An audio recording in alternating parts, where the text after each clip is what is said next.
Hi, guys. Welcome to Purple Angles. I'm Stephanie, And I'm Natalie, where we bring back healthy conversation. and the beauty of divergent opinions. In today's podcast, we're going to be speaking about sexuality. So, as you know, sexuality is a big factor when it comes to mental health, when it comes to general health, actually, when it comes to relationships. And it's a subject that we've been wanting to speak about for a while. And in today's podcast, when it comes to sexuality, we're going to speak about a few articles that we've read recently that have kind of spoken to us, that triggered a few thoughts, and that we wanted to share with you, get your input on it, share our opinions on it. So, Steph, if you want to share with the listeners today what articles or what subjects we're going to be covering, I'd be happy to speak with you about Sure. them. So, we're speaking about contraceptives and the impact that it has on relationships, attractiveness, people you're attracted to, and a bunch of other things that you'll bring up. And we're also going to speak about oxytocin, which is a hormone. It's called the happy hormone. Most people know it for that. And we'll dive into that and interesting concepts between that and monogamy. So, I'll let you start with the contraceptions. Yes. So the first subject we're going to be covering is the impact of taking the birth control pill, so contraceptives, on your relationships. So there's been a lot of different scientific articles, a lot of different, blogs. There's a lot of information on the subject. Should you be taking contraceptive? Should you not be taking contraceptive? And that's not something we're going to dig into really, like if you should or shouldn't. And I think that's because there's so many, factors to take into account when it comes to that specific decision. But what's interesting is actually how it can impact your biochemical, your physicality when it comes to choosing or being with the right partner. Um, the first, yes, please go ahead, Steph. We're talking about pill, but it also, and correct me if I'm wrong, it does, we're speaking about any type of contraceptive. So the NuvaRing, the patch, anything that a woman would use to stop anything that is hormonal that will change, that will, Affect her cycle, for example. So yes, so anything related to estrogen and or progesterone taken together. And to kind of give a little bit of a background when it comes to contraception and contraceptive options. So when a woman is taking contraceptive pills or the patch or the NuvaRing or the IUD, those are all ways of stopping your regular hormonal cycle. So what happens is the body is taking in a regular dose of estrogen, and usually with progesterone, sometimes not, or just progesterone on its own. But you're taking hormonal substitutes on a regular basis with the same dose every single day. Sometimes there's fluctuations. And what that does in your cycle is that it actually stops you from having an ovulation, from having your period. So instead of having your regular ups and downs of hormones that you would usually get within a regular, let's say 28 to 42 days of cycle, now is actually stable all the time. And why I'm explaining this is because that's also going to explain the logic behind the research that has been done and the results that were shown. So the first one that I think is very, very interesting is how it can have an impact on attractiveness within a relationship. So there's a study that looked at 118 couples, and they looked at women that were in that relationship while taking the birth control pill, and then how it was after stopping the birth control pill. And what we saw, and what they saw actually in the research, is that women that were on the birth control pill tended to be attracted more to men that were similar to them. So what that means is that usually when you have a regular cycle of hormones, when you're not on the birth control pill or any kind of contraceptive, you have ups and downs of estrogen. So whenever you're having an ovulation, there's going to be a peak. It affects how and who you're attracted to.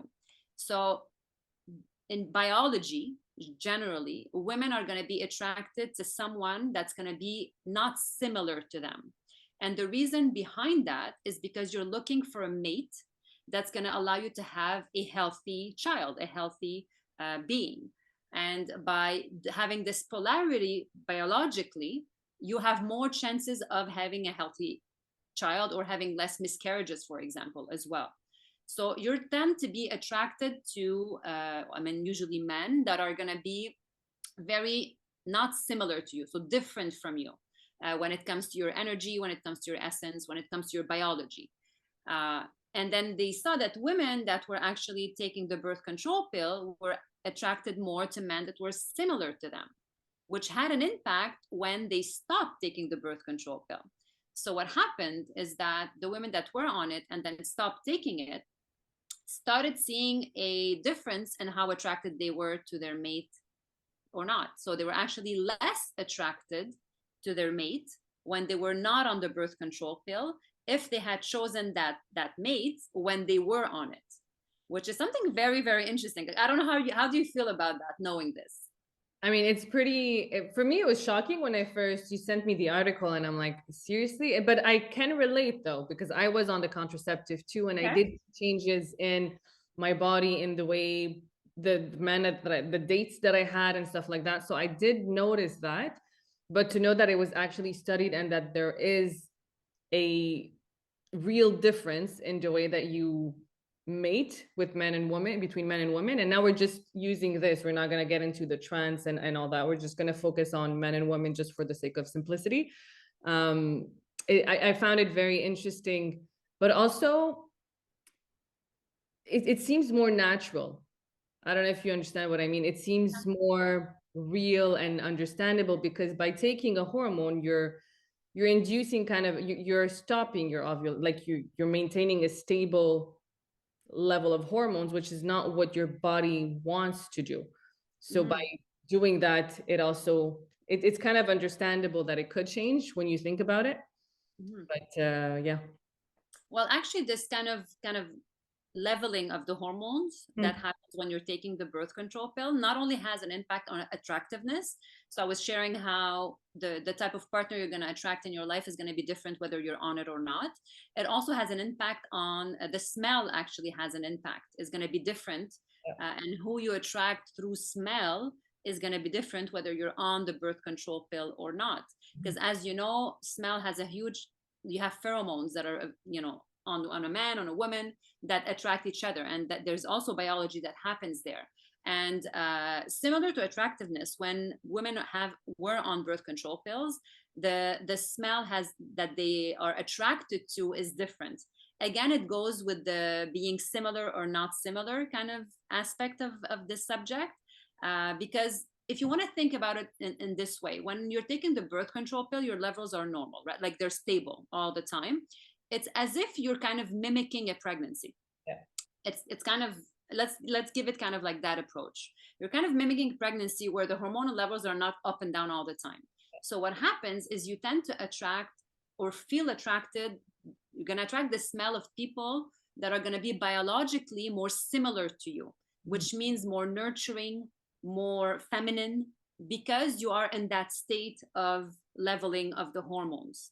When you're not in that state of leveling of hormones, and when you have your up and down of estrogen and progesterone during your cycle, you're going to be attracted to smells that are actually going to be dissimilar to you, because you are trying to mate with someone and create that pregnancy.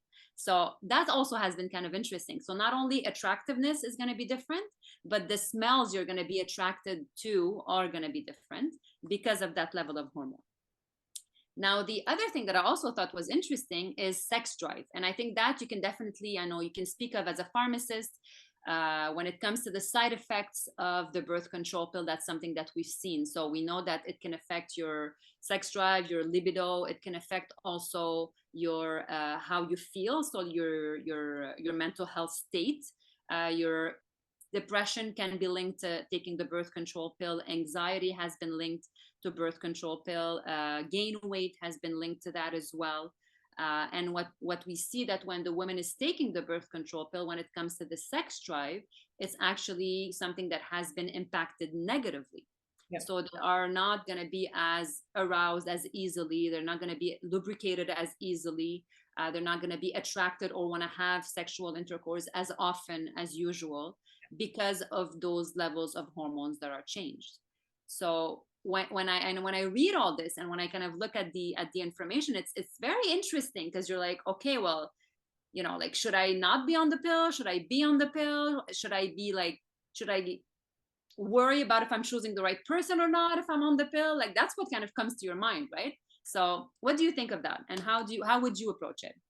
knowing the science behind it and Yeah. the reality of like, the how we're living right now, and that birth control pills are part of the treatments people are taking.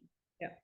I mean, birth control is a huge subject on its own, and I think it should be a personal decision on whether you want, you don't want. What I think should be more extensive is the risks or the changes that could accompany taking a birth control and why you're using it. So if you're using a birth control for PCOS, for example, or for another thing, then maybe that's not addressing the root cause. Then, that's another whole subject. If you're using it for contraception and that's a personal decision, then I'm not in a place or in like I shouldn't be making a decision for you or for a specific person. It's very personal.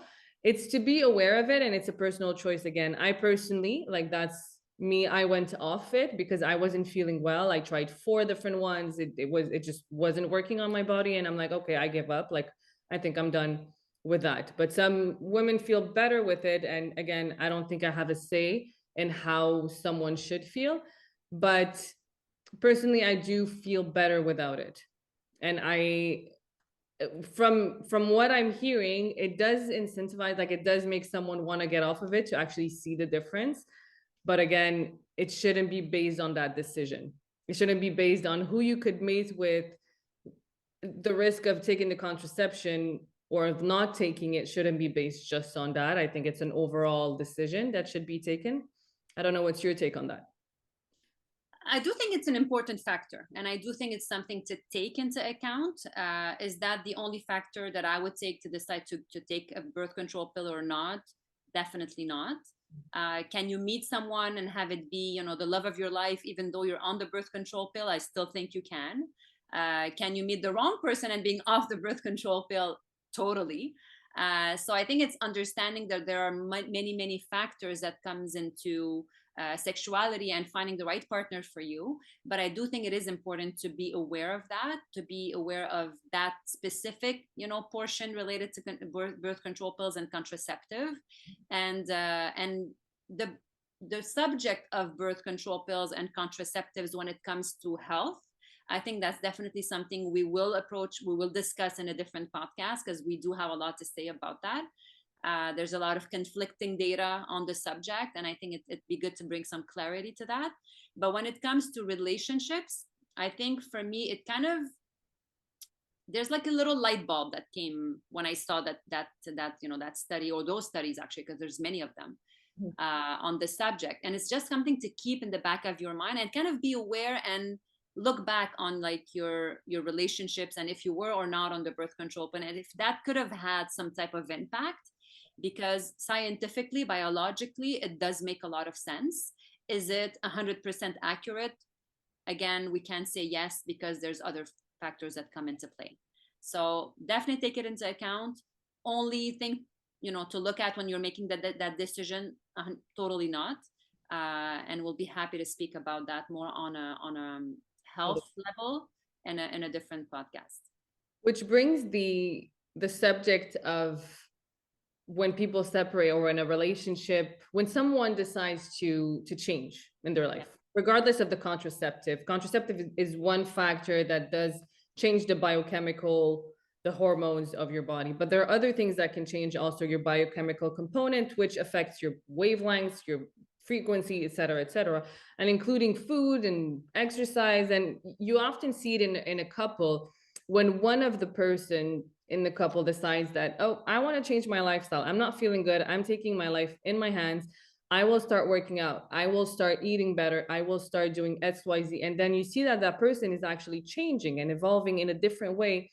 And that changes, all these changes that this person is doing, whether on a physical, emotional, social, food component, everything is changing the whole biology of that person. And if the other person doesn't follow along, you often see that there's a clash. I call it a clash of frequency, because like there's a whole change in the person's being, the mindset, the way that they decide to value things, including a lifestyle, which eventually creates that clash. And you can always say that it could be a clash of wavelength, a clash of frequency, or of biochemical waves that just don't match anymore, and that creates a separation.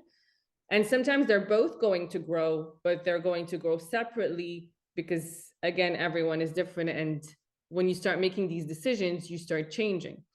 So I don't know if you want to add something to this.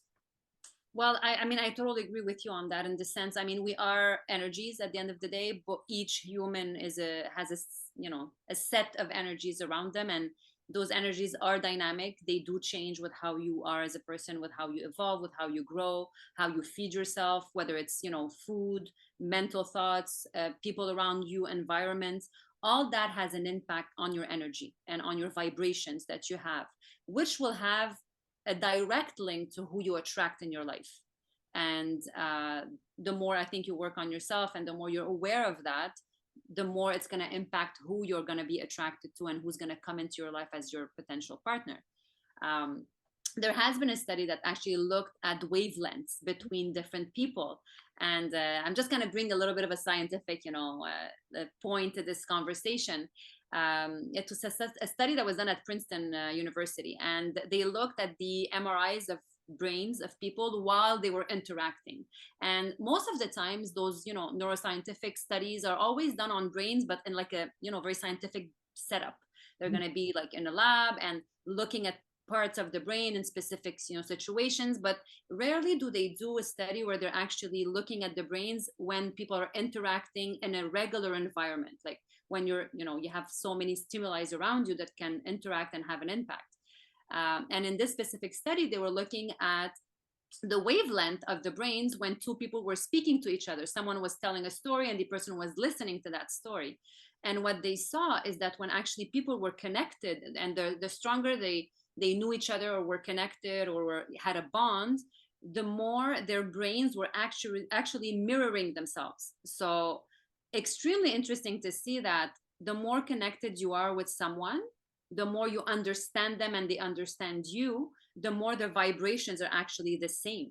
So that also tells you that that energy we're speaking about, that we have, that we emanate around us, can also be an important factor when it comes to the person you're with or the person you connect with. And it doesn't necessarily mean only in relationships. It could mean in any type of of relation. It doesn't have to be like partnerships. But it could be friendships. Vibrations, it could be friendships, families, any kind of relationship it applies to. It's just to show that vibrations and energies on a biological level also are extremely important when it comes to that connectivity that you have with someone. Yeah. So it's yes, very cool.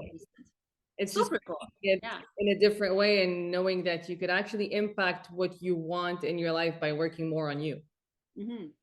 Which brings I found another study that I want to share, and I'll read the little portion. So it was between oxytocin. So as I said, oxytocin is the love hormone, and monogamy. So scientists have discovered biological mechanisms that could explain the attraction between loving couples. So if oxytocin was administered to men, and if they are shown pictures of their partner, the bonding hormone stimulates the reward center in the brain, increasing the attractiveness of the partner and strengthening monogamy. So higher oxytocin within a relationship or within someone's body does increase monogamy. So it leads to question a bunch of things like what increases oxytocin? What is oxytocin? How could you play with this? There's a bunch of different things. And I wanted to pinpoint a few just to give the audience some clues. And it just changes your perspective on the whole relationship lifestyle and what you want to attract and what you want in your life. So what could I'm just the one thing I'm thinking about. I'm pretty sure a lot of women around the world, and men, I'm gonna say both, are thinking, can I get me some oxytocin to get that monogamy going for me? You're just gonna inject some stuff in their coffees. Okay. How can I do this? How can I do this? We are taking off any influence or any disclaimer here. We're not responsible or anything for the results of this specific practice. But what could increase oxytocin? So we know hugs and socializing. So if you're lonely, on the other hand, it reduces your oxytocin. So if you get into that cycle of being lonely, you're just you're obviously not going to mate, not going to meet, you're just staying home. So forcing yourself to socialize is a social activity that will help you increase your oxytocin levels, which will eventually lead to more monogamy, but also more happiness. Like oxytocin has other benefits too than just monogamy. Let's put it like that. You don't want to do it just for monogamy. There's exercise, sun, so being in the sun, music, magnesium, dietary fats, and vitamin C are components of what could lead to higher levels of oxytocin. And again, too much oxytocin is not necessarily better because it could lead to oversensitivity. And you're like, why am I crying for like something super? So sometimes too much, it's like a U shape. So it's okay. And then you reach that balance and that's where you want to be, but then you don't want to like overdo it either.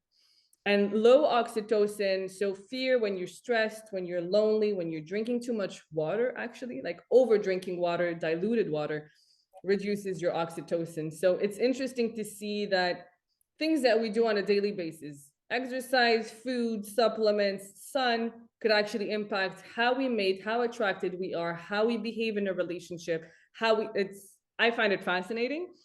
So it's yeah, oxytocin and monogamy. So there's a few studies on that too.